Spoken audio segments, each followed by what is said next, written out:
প্রিয় শিক্ষার্থী বন্ধুরা, আজকে সম্পূর্ণ ভিন্ন একটি টেবল নিয়ে তোমাদের সামনে হাজির হয়েছে বাচ্চাবোর্ড টিম থেকে।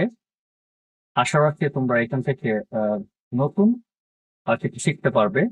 কাজেই আজকের এই ক্লাসটি স্কিপ না করে সম্পূর্ণ ক্লাসটি দেখার অনুরোধ রইল। আশা রাখছি তোমরা অবশ্যই এখান থেকে নতুন কিছু শিখতে পারবে। তো চলো কথা না বলি, আমরা এই যে টেবলটি আছে এই টেবলটি আমরা কি করি, আমরা এখন কোডিং করার চেষ্টা করবো।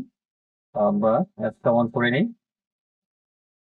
ইতিমধ্যে দেখতে পাচ্ছি তোমরা HTML বোর্ডে আগে থেকে লিখে রেখেছিলাম। আমরা এরপর কি দেবো, আমরা দিলাম টেবল বর্ডার,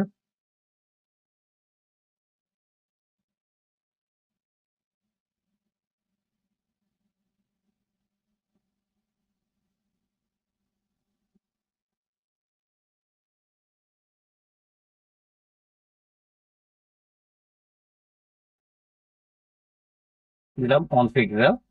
এরপর আমরা কি করব, এরপর আমাদের যে কাজটা করতে হবে, আমাদেরকে কি করতে হবে, আমাদের এখানে একটা সেলফ পেডিং নিতে হবে, ঠিক আছে? তো আমরা নিলাম এখানে সেলফ পেডিং। যদি আমরা নিই আমাদের জন্য একটু সুবিধা হবে এই জন্যই, কারণ তাহলে সেলফটা ঠিকঠাক দেখাবে। আমরা নিলাম সেলফ পেডিং, তাহলে কোনো বেলে দেবো না, জিরো দিয়ে রাখবো।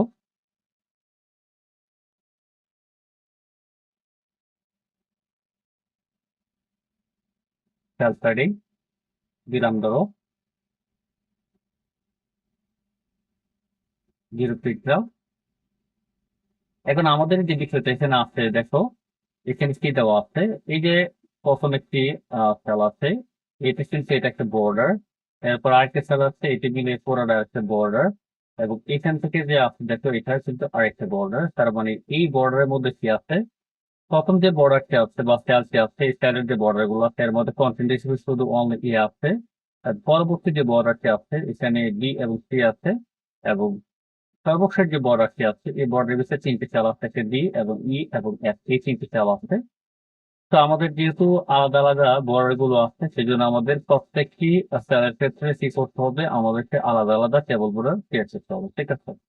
এটা হলো আমরা এখন কি করবো, আমরা বাকি সাথীগুলো করবো। এখন আমাদের প্রশ্ন হলো যে আসলে দেখো এখানে কিছু তোমাদের চোখ দেখা দিয়ে বোঝাতে যাই। দেখো যে এখানে কি আছে, যে আমাদের যে প্রথম সেটটা আছে এটা কিন্তু সেন্টার আছে, এরপর একটু সেন্টার আছে, এটাও সেন্টার আছে। কারণ দেখো এইদিকে যে পেজটুকু আছে, দুটি ইস্যু সমান আছে, তার মানে এই যে আমার পেজটা আছে, এই পেজের কোথায় চলে আসছে, সবগুলো সেল মাঝখানে চলে আসছে, তার মানে আমার সেন্টার আছে। এই জন্য আমার কি করতে হবে, আমার এখানে অ্যালাইন ব্যবহার করতে হবে। দিলাম আমরা অ্যালাইন,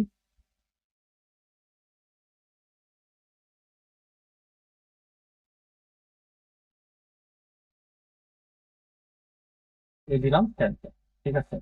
এরপর আমাদের যে কাজটি করতে হবে, এরপর আমরা ধারাবাহিক কি করবো, ক্লিয়ার দিয়ে শুরু করবো। কারণ যেহেতু আমাদের এখানে রো আছে, আমরা প্রথম দিলাম ক্লিয়ার দিয়ে আমাদের ডাটা কি আছে, ডাটা আছে এই দেওয়া আছে, গিয়ে নিলাম। এরপর আমরা ডাটা বন্ধ করে দিলাম, সিরি।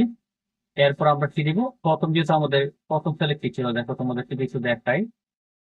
দেখো প্রথম সেলে কি ছিল, শুধু অনলি এ আছে। তারপরে আমরা এখন ক্লিয়ার দিয়ে শুরু করেছিলাম সারিটা, টি দিয়ে ক্লিয়ার দিয়ে আমরা কি করে দিব, বন্ধ করে দিব। তাহলে আমরা এখন স্ল্যাশ ক্লিয়ার দিয়ে দিব, স্ল্যাশ ক্লিয়ার, এই যে ক্লিয়ার বন্ধ করে দিলাম। এখন আমাদের পরবর্তীতে কি আছে দেখো, পরবর্তী যে আছে, পরবর্তী কিন্তু আরেকটি আমাদের কি আছে, এখানে রো আছে বর্ডার সহকারে।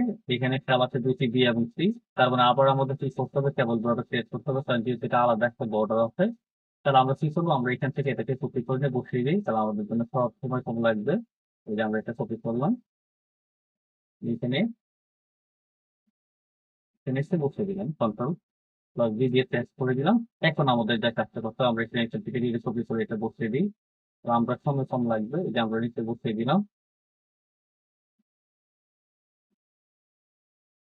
তাহলে আমাদের পরবর্তী ডাটা গুলো কি আছে দেখো, এখানে ডাটা গুলো কি আছে, বি এবং সি আছে। তাহলে আমরা শুধু এখানে কি লিখবো, এখানে লিখবো বি, বি দিলাম। এরপরে আমরা আরেকটা সি আছে, বি, সি আছে, প্লাস সি, আমরা টিডি বন্ধ করে দিলাম, ঠিক আছে? এরপরে আমরা ক্লিয়ার করবো। তাহলে আমাদের প্রথম যে দেখো এখানে কি আছে, এই যে দ্বিতীয় সারিতে কি ছিল, বি এবং সি ছিল। সারির জন্য আমরা এই যে চেয়ার ক্রিয়েট করেছি এবং লাস্টে চেয়ারটা বন্ধ করেছি। কন্টেক্সট দিয়ে লিখতে ছিল 2 সিকোয়েন্স আমরা লিখে রেখেছি। ঠিক আছে? তো পরবর্তীতে আমাদের কি আছে? আমাদের আরেকটি কিছু কি আছে? এখানে আরেকটি বর্ডার সহকারে ও বা সেল গুলো আছে। এই যে বর্ডার সহ কিছু আমাদের কি আছে? এই যে রো গুলো আছে। এই বর্ডার থাকার কারণে আমাদের কি করতে হবে? যেহেতু নতুন একটি বর্ডার আছে সেই জন্য আমাদের আবার কি করতে হবে? কেবল বর্ডার গুলো আমাদের লিখতে হবে। তো যেটা আমাদের কপি করা ছিল আমরা আমরা এটাকে কপি করে নিই।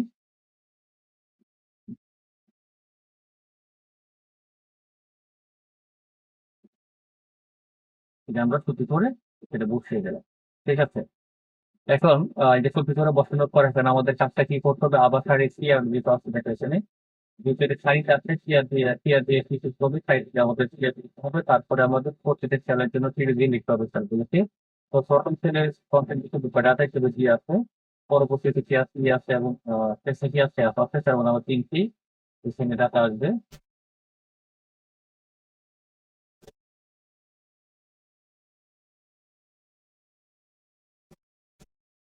অ্যাড করে দিই। তো বসিয়ে দেবো কি? এখানে বসিয়ে দিব।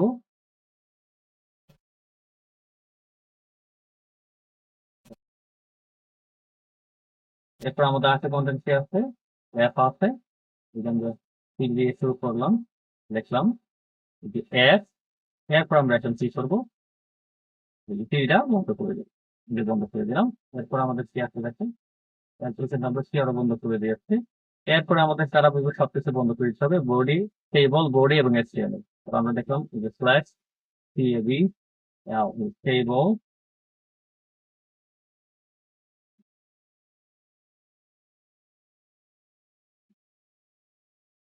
Body, slash HTML. ঠিক আছে? আমরা ধারাবাহিকভাবে এই যে সবকিছু বন্ধ করে দিলাম। এখন আমরা এটা সেভ করে নেব। ধরো আমরা কোথায় সেভ করবো? ডেস্কটপে সেভ করে নিই। যাতে আমরা সহজে খুঁজে পেতে পারি। ডেস্কটপে দিলাম। আমরা এটা সেভ করলাম। দিলাম সালাম ডট HTML, অর্থাৎ সালাম নাম দিয়ে আমরা এটা সেভ করে রাখলাম ডেস্কটপে। ঠিক আছে? এই যে আমাদের এটা সেভ হয়ে গেছে। এখন আমরা রান করে দেখবো। দেখো আমরা যেরকম লিখেছি সেরকম আউটপুট দেখাচ্ছে কিনা। এরপরে আমরা আরো কিছু কথা বলবো, তোমাদের প্রত্যেকটি লাইন ধরে ধরে বুঝানোর চেষ্টা করবো। এখন আমরা এটাকে করে দিলাম। এই যে সালাম আছে দেখছো? এই যে সালাম লেখা আছে, এই যে সালামে আমি ডাবল ক্লিক করলাম। এটাকে ছোট দেখাচ্ছে কারণ একটু জুম করে নিই, তাহলে তুমি বিষয়টা দেখতে পাবে। আমরা একটু জুম করে নিই। জুম করে নিলাম। দেখো সেম আগের মতো দেখাচ্ছে। এই যে আমি কিন্তু দুইটা দেখে তোমাদের আগের মতো যাচ্ছিল। এই দেখো সেম কিন্তু আগের মতো দেখো এখানে আগের যেটা ছিল এই যে এখানে দেখো একটা লেখা ছিল এটা, এই যে সালাম নামে লিখে দেখো সালাম। আমি এটা কেটে দিলাম। এই যে সালাম লেখা আছে। আমি যদি একটু ছবি দেখাই, এই যে সালাম ডট এচটিএমএল, তার মানে আমি যে ফাইলটা এডিট করেছি সেটার কিন্তু সঠিক আউটপুট এখানে দেখে যাচ্ছে, যেরকম আমাদের প্রশ্নটা ছিল। এখন দেখো আমি তোমাদেরকে একটু দৌড়ে দৌড়ে বোঝাই। প্রথম আমাদের কি আছে? প্রথম আমরা সি নিয়েছিলাম। এই যে প্রত্যেকবার আলাদা আলাদা টেবল বর্ডার নিয়েছি কারণ প্রত্যেকটি বর্ডার আলাদা ছিল, সেই জন্য আমরা নিয়েছি। এবং অ্যালাইন কেন দিয়েছি সেন্টার? কারণ ডাটা গুলো আমাদের কোথায় ছিল? সেলের মাঝখানে ছিল। সেলগুলো মাঝখানে ছিল, সেই মাঝখানে চলে আসার কারণে আমরা কি করেছি? অ্যালাইন সেন্টার ব্যবহার করেছি। এরপরে কি আছে দেখো এখানে আমরা চেয়ার দেখতে চলছি। চেয়ার দেখারি কি অর্বান টেবল বোঝানো হয় এবং সিঁড়ি দিয়ে যে ডাটা গুলো বা সেল গুলো আছে, সেলগুলোর যে কন্টেন্ট গুলো আছে বা ডাটা আছে সেটাকে আমরা সিঁড়ি দিয়ে লিখেছি এবং চেয়ার বন্ধ করে দিয়েছি। এরপরে আবার কি করেছি? পরবর্তীতে তো আমাদের কি ছিল? পরবর্তীতে আরেকটি সেল ছিল দেখো এখানে আরেকটি কি সারি আছে, রো আছে, এর ওর মধ্যে 2টি সেল আছে। এই জন্য আমরা আবার টেবল বর্ডার নিয়ে আসছি, যেহেতু আলাদা একটা বর্ডার এখানে। এই জন্য আমরা আবার টেবল বর্ডার নিয়ে আসছি এবং দাদা টেন লিখেছি এবং সিআর দিয়ে লিখেছি।